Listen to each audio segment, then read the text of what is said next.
И в следващия ни репортаж ще ви разкажем за ученици, които са се посветили на благородна кауза. Това са 15 възпитаници на основното училище Иван Вазов в Русе. Те учредиха Алфа Лео клуб и станаха част от голямото Лайънс семейство. Вдъхновени от идеята да бъдат полезни и да правят добро, 15 момичета и момчета на възраст от 12 до 18 години се включиха в новоучредения Лео клуб. Аз искам да участвам в този клуб, защото много обичам да помагам на природата, животните и хората, и това е огромна чест за мен. Лео движението развива лидерските умения и качества на младите хора. Дава им възможност да градят и възпитават в себе си и у връстниците си принципите на доброто, съпричастността и уважението.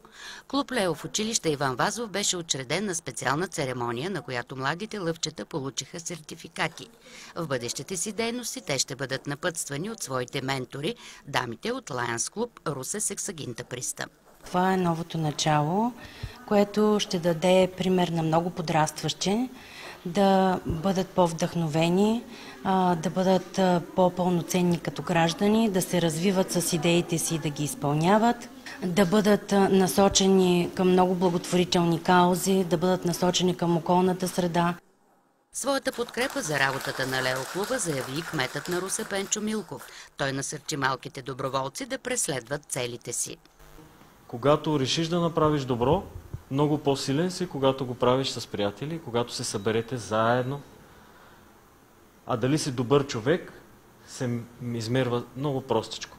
Дали когато останеш сам, си мислиш какво можеш да направиш за другите хора, а не просто за себе си. И затова ви пожелавам да бъдете силни и смели, заедно да мислите какво можете да направите за другите хора, за града, който обичаме, за нашата родина България. Младите Лайънс последователи си избраха и свои лидери. Първият президент на Лео клуба стана шестокласничката Ивайла Михайлова. За да бъдеш президент, трябва да си коректен, да поддържаш групата събрана и да не се разделят. За секретар на Лео клуба беше избрана петокласничката Моника Пенева. Освен, че ще отговаря за документацията, тя ще помага и за реализирането на благотворителните каузи. Ще бъдат различни, но с добра цел. Ще бъдат забавни, интересни и за мен е чест да бъда в този клуб.